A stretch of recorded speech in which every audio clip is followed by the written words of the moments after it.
Hello, hello, hello, everyone. After some time off, I'm thrilled to be back for Survivor Strong's second installment, the podcast for survivors of childhood trauma. You can see we have a new look behind us, a new setup. I'm really excited to be back new and improved. So this season, we will continue our journey of discovery to explore the depths and nuances of childhood trauma. Get ready because it's going to be another incredible ride full of insightful conversations, starting with tonight's guest, Luvin Davis.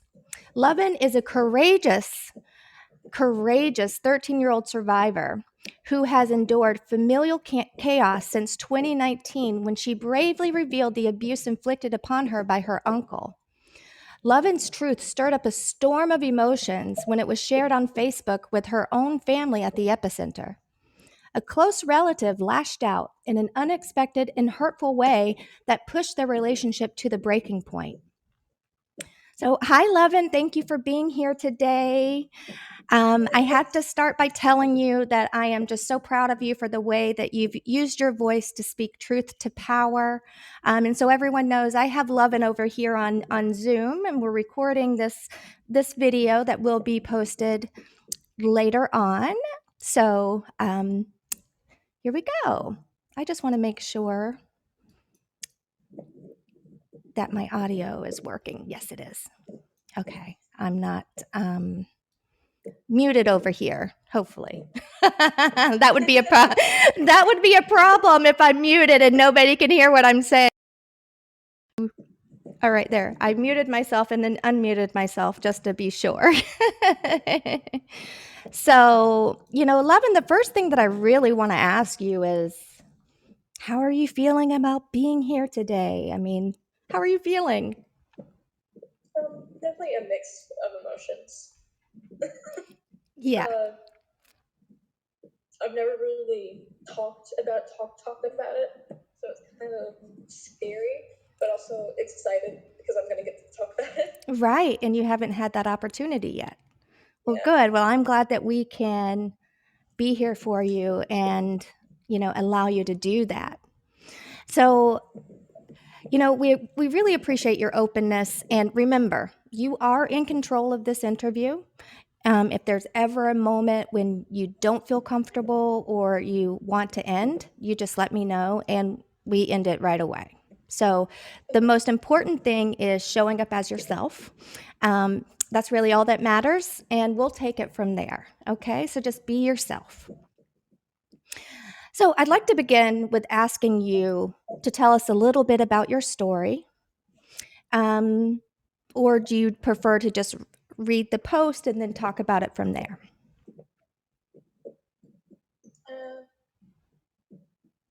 I would have to get the thing pulled up, so. Okay, go ahead and get it pulled up, and we'll do it that way.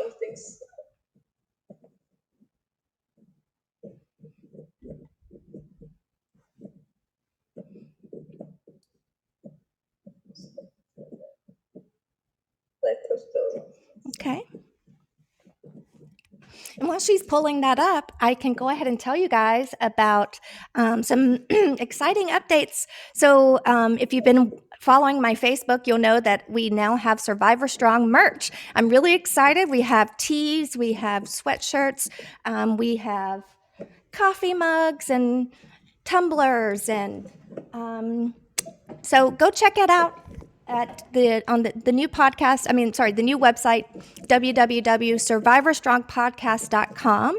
That's where you'll find all things related to the podcast, as well as you can check out replays.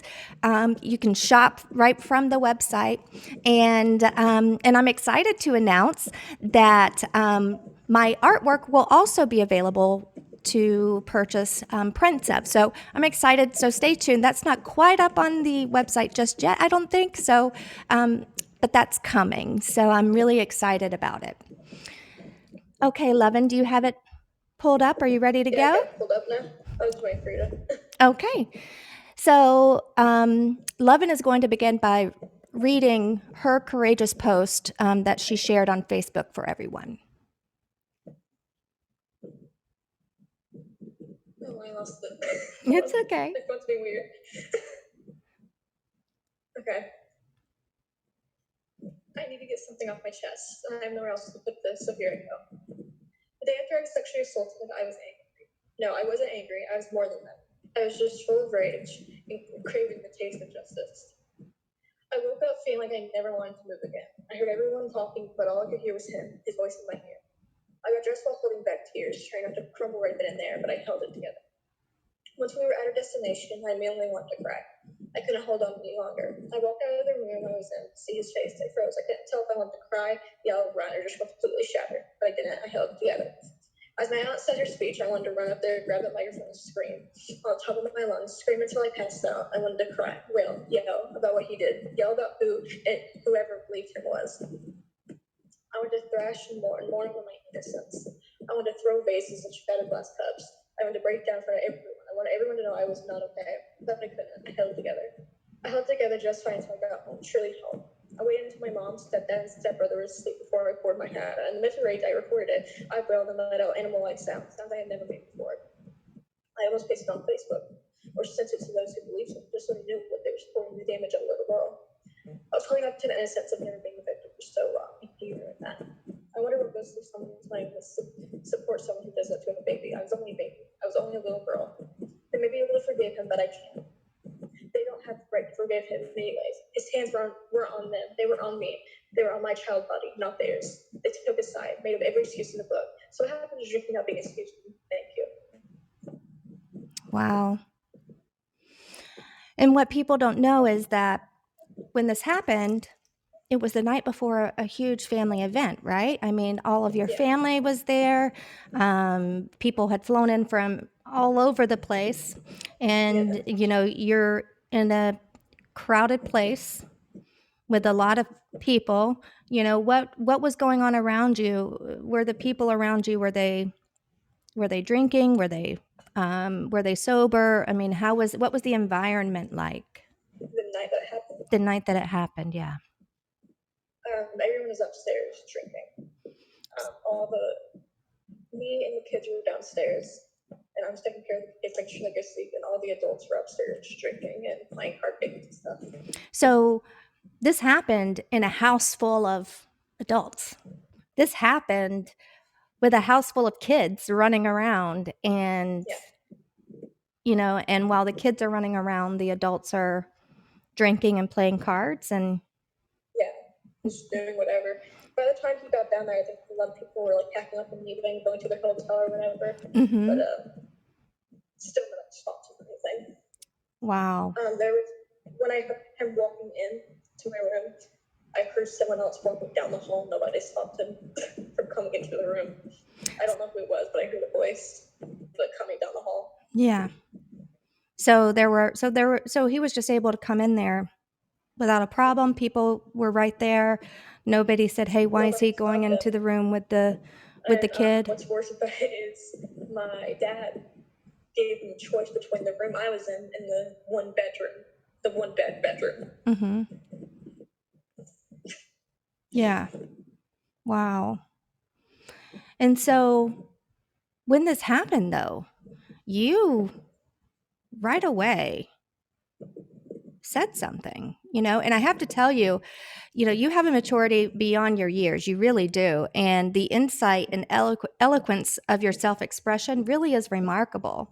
And, you know, immediately after it happened, you told someone, you went to the adults right away and you said, you know, something went wrong. Um, and they reacted. How did they react? initially, when I told my aunt Megan first, that she's the one who saw me in the bathroom, and initially she was mad. I could tell, which I understand. She grabbed my arm and took me upstairs where all the other adults were. Everyone had left by this point. It was just like the main family Okay. was there. Immediate family was not there. Right. And it was a mix of anger and also a mix of like, not pity, but I'm trying to think of the word. Just pity sounds like it's being like rude. No, it's fine. Whatever word comes to mind. Yeah, pity and anger, definitely. Oh, I can understand. Yeah. Him like kicked him out. That's one thing I know. They immediately kicked him out, and then my aunt Megan had to go down there to make sure she said she had to go make sure her husband wasn't beating the crap out of him. So the adults in the house acted. They made him leave. Yeah. Okay. So it seemed like in the beginning, but yeah, everyone else. but it seemed like was awake. Yeah, so it seemed like in the beginning that you had everybody's support. You know, they made him leave. That was the right thing to do, you know. Yeah. But I want to ask you now, what happened after you posted this story on Facebook? I got a lot of DMs from family members like my aunt, and also comments under there that were just nothing but supporting me and telling me how a lot of people support me, and she said my aunt Lauren was saying about how there's few that support him, but I have a whole army behind me, talking about supporters and all that. But it was all positive feedback. The only negative comment was from her name. Your grandma. Forgot names. Grandma. Yeah. Yeah. And that's what we're really talking about today. And so after Luvin poured her heart out, I have to tell you, this is what her grandmother had to say. And I'm going to read what her response was. This is the grandmother's response to her 13-year-old granddaughter who just shared to the world that she was sexually assaulted and how it made her feel. Quote, "Wow, the story gets deeper and deeper with time. Now the story has changed once again. Everyone needs to stop making her feel worse than she already does. Woe is me gets you nowhere in life. You have to move forward, not dwell on every hurt in life. Negative is so much easier than positive." No, I have to tell you, I have so much to say about this, but I'm saving it for a little bit later. But I want to know, what were your first thoughts after reading her response? Oh my god. I wasn't immediately upset. The first reaction was, "What the fuck?" Yes, no, proper, yeah. Because she never comments on things like that, and if she does, she'll say stuff like "love you" or something like that. She doesn't go into that much. Yeah. So it's like, Jesus. Right. So it sounds like you were a bit surprised. Yeah. You were surprised by very it. shocked. And really, your courage to refuse to stay silent in the face of injustice is really inspiring. And you certainly did not hold back in your response. That's for sure. And so I want you to read your response to your grandmother, and I will forewarn the listeners. Luvin is 13, and the words that she's going to use are very strong words of expression that 13-year-olds typically do not use and that we typically do not condone. However, when you're 13, you only have so many words to express your anger. So I want you to keep that in mind as you listen to her response to her grandmother, which I think was very valid, by the way. Okay, Luvin, whenever you're ready. Okay, I hope so. I want you to, while you're reading this, take your time. Don't rush through it because you were rushing a little bit the first one. So we can make sure. I just talk fast. I I just know. move So we really just want to make fast. sure that we can hear everything, okay? Okay. It isn't the story changing. It's called something because I just don't want to tell the whole story. If you want to back your pedophile fucking son, do that. But just know his grown man hands were on your granddaughter's child body. Back him all you want. I don't give a fuck. Fuck you and fuck everyone who supports him. You're all fucked up in the head to support someone who molested their own fucking niece.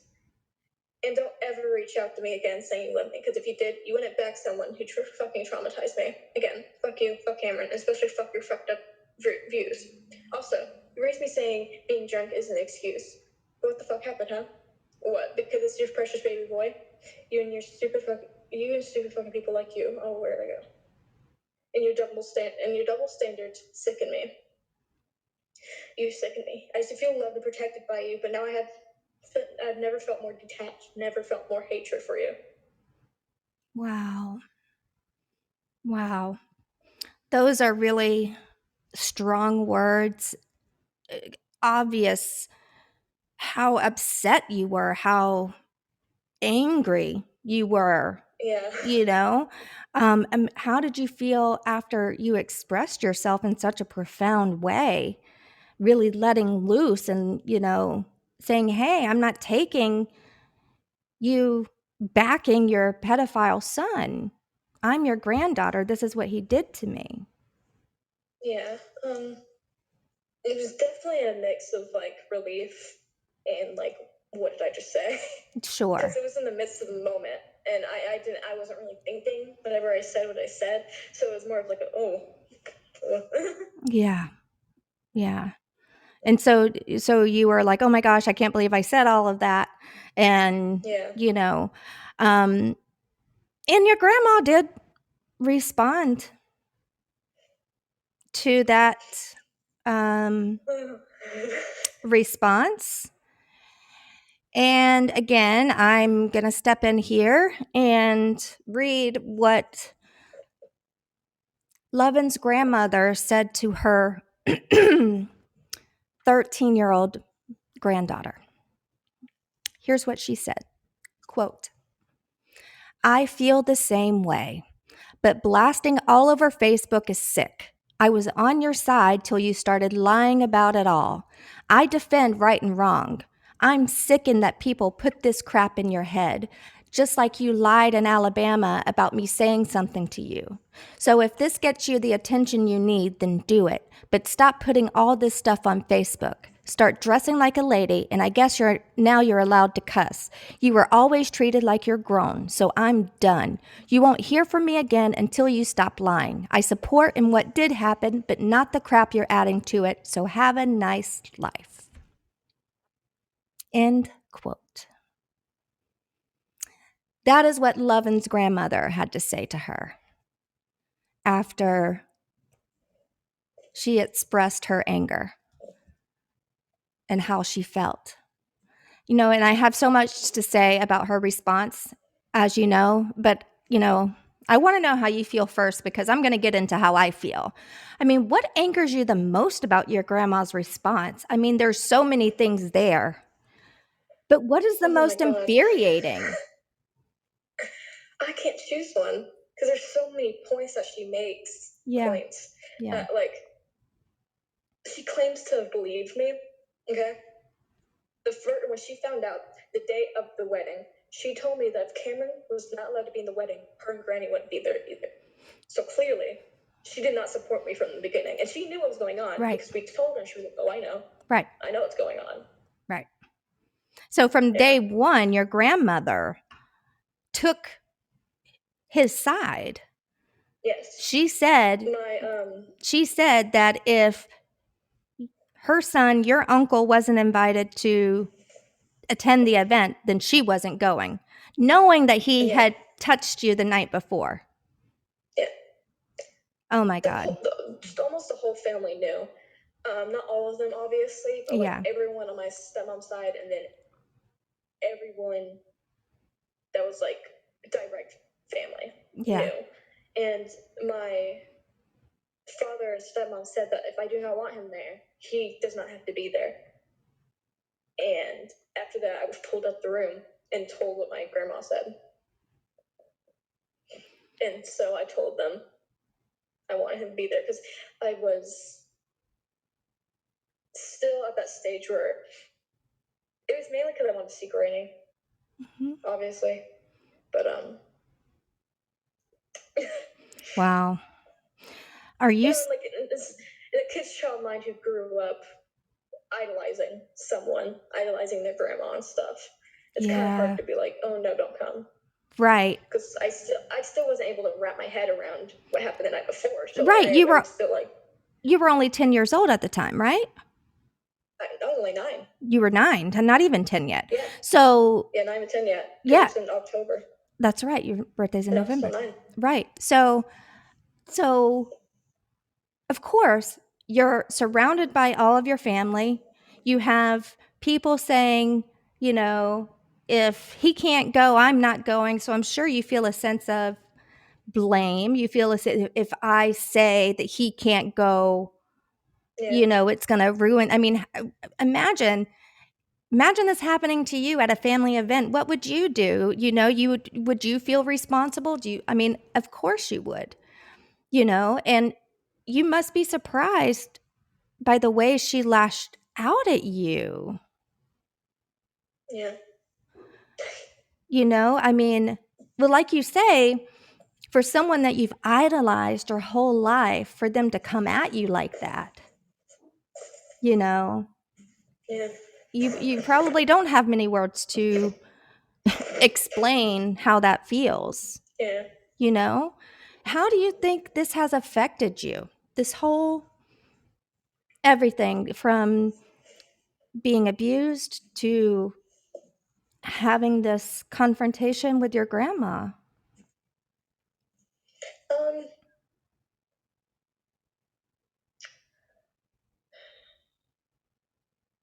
my mind's went blank.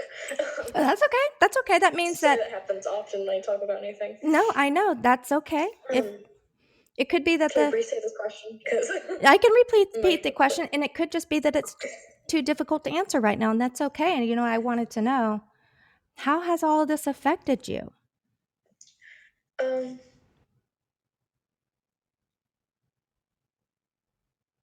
the night that the whole response with my grandma, I started having really bad suicidal thoughts, Mm, and I did go through with them. you attempted suicide? Yeah. Yeah. Oh my God, I'm so sorry to hear that. Yeah. I I was mean, fine though. well, you're fine. I'm I so did get glad. sick, I'm but still. yeah, I'm so glad I that was you're good. okay. I'm so glad that you're okay. But this is what happens, people.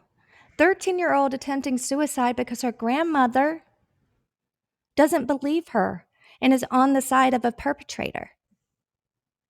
I just want to know, what do you want to happen to your uncle for what he did to you? That is a question I don't think I'll ever be able to answer because I don't know. I've thought about it ever since. I was about it was about a month later after it happened that I really started to wrap my head around what happened because I was like researching about it. Yeah. And ever since then, I've been thinking about it, but I've never been able to think of what I want or what Right. I want done. Well, the right thing, in my opinion, would be for your parents to press charges. Charges should be pressed against this person for what they did to you. That's Yeah. just my opinion. And like we had said, you immediately told people in 2019 that something happened, but it wasn't until 2022 that you disclosed that the abuse actually went further than you initially said it did, which is where your grandmother's response comes up, where she says, "Oh, the story's changed once again." Now, I know the answer to this, and our people and our listeners know the answer to this. But can you please explain for the ignorant people out there why you didn't reveal the entire story in the beginning? I was scared. I was scared. um, Yeah. I mean, I was a 9-year-old little girl, and I may have been a small bit immature, but I wasn't to the point where I could lay out what happened Of as course. if I now. Like if it happened now, I would be able to lay out what happened Sure. perfectly. But that night, I wasn't able to. Of course. I mean, a feeling makes of fear, betrayal, so many rage, Yeah. Yeah. confusion. Of I mean, course. Yeah. And all of that is yeah, normal. All of that is normal. So whenever yeah, people, try to um, get at people for not telling the whole story, well, guess what? Newsflash, that happens all the time.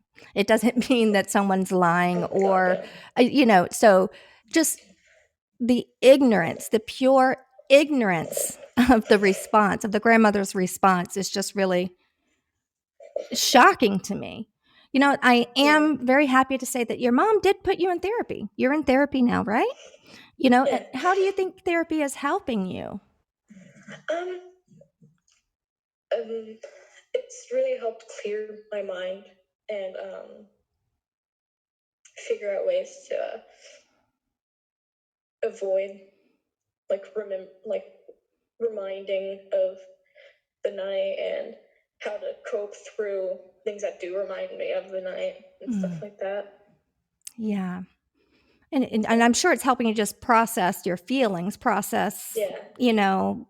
Help because, me like realize yeah, what really happened and all that. right. And if you could say anything to your grandma right now, what would it be? What would you say to her right now if you could?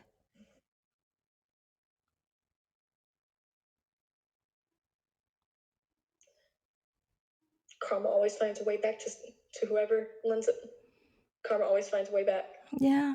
I I think I've gotten past the stage of being mad at her, and I'm more just like, you'll get what you deserve. Yeah, Yeah.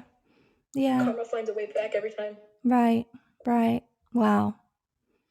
Wow, wow, wow. Well, Levin, I want to thank you so much for sharing your story with us. I am so proud of you. Your grandma's response is really seething with toxic, harmful remarks that many survivors hear when they come forward. So I do have to address these responses line by line. I'm going to do that now. So Levin, I want to give you the opportunity now. You can, exit out if you want. I just want to thank you so much for sharing your story. We have Mm-hmm. listeners here. Judy's here, and I know how much she appreciates you taking the time to share your story. You're very brave and courageous. Very brave and courageous. So if you want to stay, just mute your microphone. Okay. Okay. All righty. So, whoo, y'all, let me tell you something. When you hear these words out of the mouth of babes, it just hits differently, doesn't it? It hits differently. And, you know, so let's just go through these things line by line because I just have to address it. So, in our first response, the first thing she says is, wow, the story gets deeper and deeper with time. Now the story has changed once again. I wanted to scream when I read that because it's common for survivors to only tell part of the story to their families in the beginning, especially when it involves incest, especially when it involves family members. Many victims are simply too embarrassed or scared to describe things in detail, or they don't feel safe to do so. And the fact that Lovin couldn't tell her grandmother everything says more about the grandmother than it does about Lovin. Lovin didn't tell her because she doesn't feel safe with her. And clearly, her grandma is not a safe person. So her instincts were correct. The next statement, she says, everyone needs to stop making her feel worse than she already does. Well, I gotta tell you, this really confused me because every other person commenting on the post, they commented with loving and supportive responses, except for Lovin's grandmother. She's the only one making Luvin feel worse than she already does. This is textbook gaslighting. Her grandmother is gaslighting her. She's lying to her and manipulating her. It's insane. Woe is me gets you nowhere in life. You have to move forward, not dwell on every hurt in life. Negative is so much easier than the positive. There's a lot to unpack here. First of all, speaking up about abuse is not woe is me. It's called processing traumas in an attempt to heal. You can't move forward in life until you heal from the hurts in your life. Healing isn't dwelling on the past. It's addressing those unhealed hurts so they don't dwell inside you. And anyone who thinks negative emotions is easier than positive emotions has never embarked on their own healing journey. It's much easier to put a fake smile on your face and tell everyone you're okay than it is to admit that you are hurt and broken inside. So that statement from her is just pure nonsense. The grandmother's follow-up response truly blows me away, starting with, "I feel the same way." But blasting it all over Facebook is sick. Your granddaughter expresses they feel disgust and hatred towards you. And you say, "I feel the same way?" So, Grandma, you feel hatred and disgust towards your granddaughter for expressing her pain? That's utterly despicable. Luvin isn't sick for posting about her abuse, but her grandmother is sick for attacking a 13-year-old for posting her truth. So the grandmother is the only sick person here. Then she continues, "I was on your side till you started lying about it all." So there it is. The number one reason why many children keep their abuse hidden. You're a liar. That didn't happen. Yada, yada, yada. So now Luvin is lying about it all because her story changed. This is victim blaming at its worst. And then she says, "Oh, I defend right and wrong." Another typical example of gaslighting. Because clearly that's not true. Period. You don't defend right and wrong. If you defended right and wrong, you would be on your granddaughter's side, not on the side of the perpetrator. And then she says, "I'm sickened that people put this crap in your head."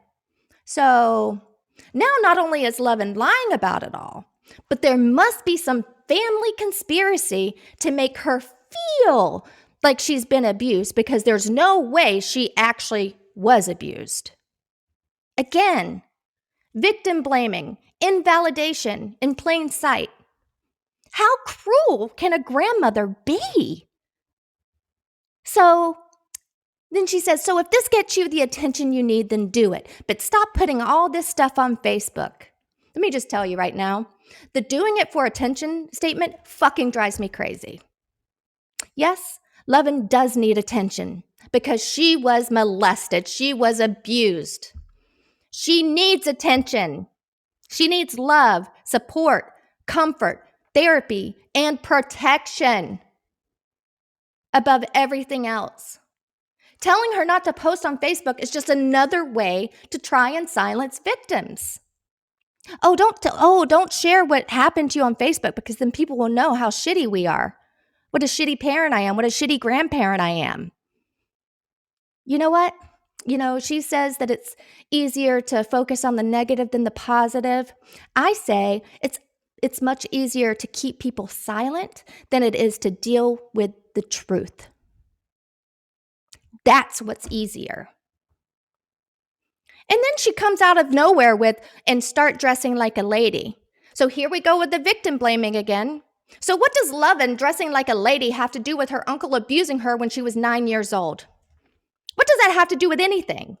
This statement is sickening. It doesn't matter if she was butt naked. It doesn't give anyone the right to put their hands on her or you or anyone else. And then she goes on to say, how you were always treated like you're grown, so I'm done. You won't hear from me again until you stop lying. I support in what did happen, but not the crap you're adding to it, so have a nice life. Newsflash. The grandma is the only person treating her like she's grown with her comments. So she's done. She's turned her back on her granddaughter and told her to have a nice life. The I support in what did happen, but not the crap you're adding to it is just more gaslighting and lies. Now, you may have noticed a little more passion behind my words today. And that's because I have to tell you that Luvin is my niece. Her uncle is my brother, and her grandmother is my mother. The same mother who did not protect me. The same mother who neglected me, betrayed me, and remained friends with men that abused me. The same mother who has been manipulating me for 8 years by promising me she'd do things differently if she could. And I've held on to that hope as a way to rebuild my relationship with her. But now I know it's all lies. This was her chance to do it differently. This was it. And she didn't. She is repeating exactly what she did to me. She is protecting the perpetrator and turning her back on the victim. And for that, she has lost any chance of a relationship with her only daughter. And she doesn't even know it yet.